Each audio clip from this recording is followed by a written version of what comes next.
Well, let's welcome back this important segment. It's a chance to look back at some of the big stories from the past week. The resignation of the President's economic advisor, Trudy Makaya, will surely have tongues wagging. And given the timing of her departure, South Africa's relations with the United States visibly strained. Even though you talk to the minister in the presidency, she'll have you know that there are no strained relations between Pretoria and Washington.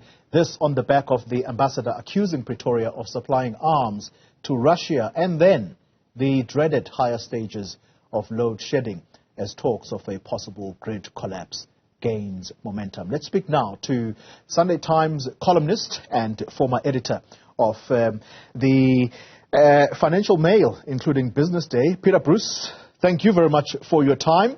I want to begin with the SCOPA meeting. That's where the law enforcement agencies of South Africa came in for a grilling alongside the Eskom board. What stood out for me, though, Peter, was the information from the former board chair, Professor Malekapuru Makgoba, who says that it was Minister Pravin Gordhan who said to Andre de Ruyter, gather some intelligence around corruption at this power utility. What stood out for you? No, exactly that. I mean, that stood out like a sore thumb.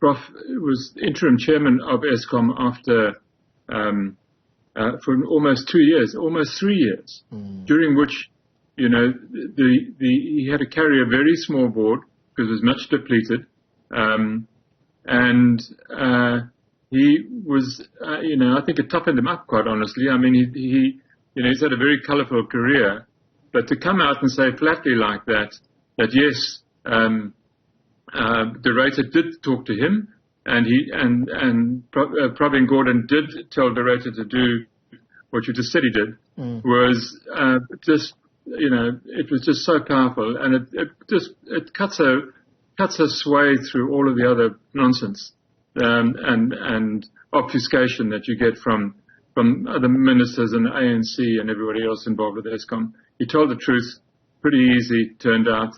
De Ruyter covered himself.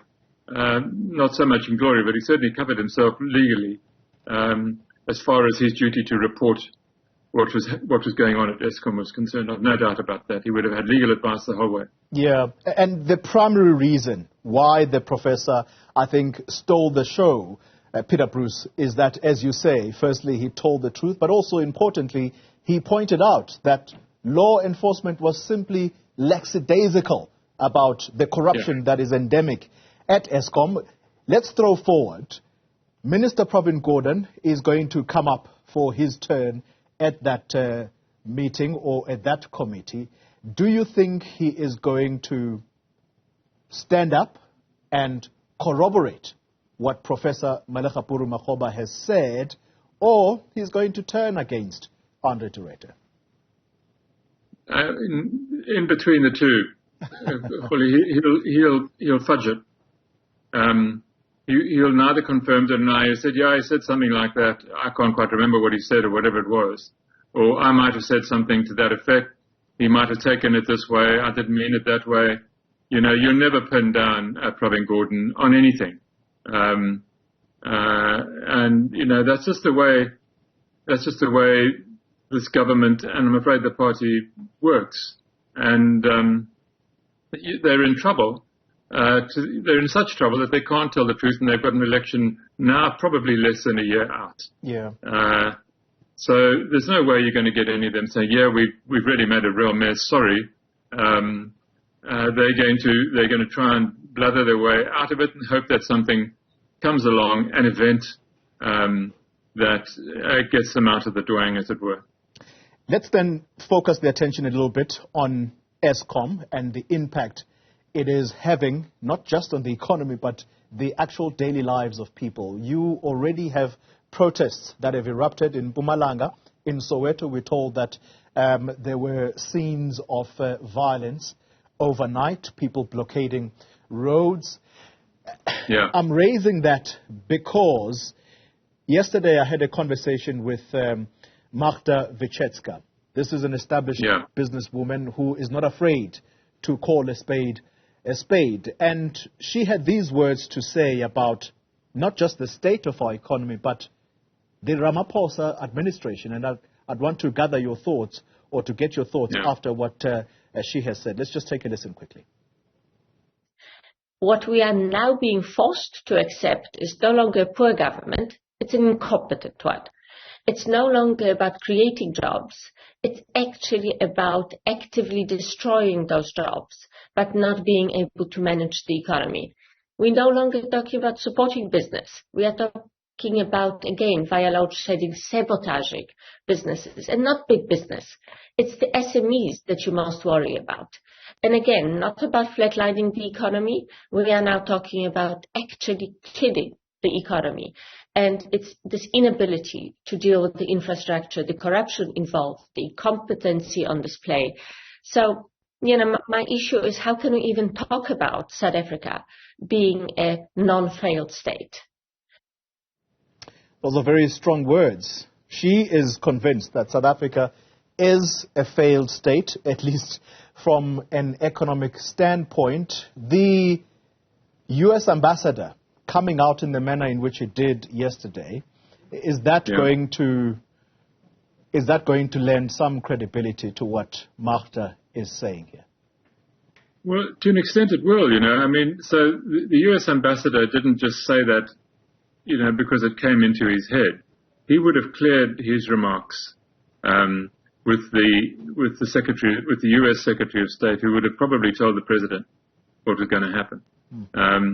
And you know that the ambassador would have accompanied Cyril Ramaphosa's team, led by Sidney Mufamadi, his security advisor, to the U.S. I think it was last week. So he would have heard the conversations. He would have heard, the obfuscation again coming from the ANC team or from the government team. It's the same thing, really. I mean, ANC would claim that the government does what it tells it to do. He came back. He basically came back and decided that he was going to, or his government decided that it was going to, through him, say what he said yesterday, that they think South Africa has been supplying munitions or weapons of some kind to the Russians. And they don't, the Americans can see stuff that we can't see. If, they could have positioned a satellite, would have taken an hour or two, right on top of the Lady R when it was docked in Simonstown in December. And they would have had a much better idea, probably, of what was going on in and out of that ship than people standing, on the side of the road looking at the harbour.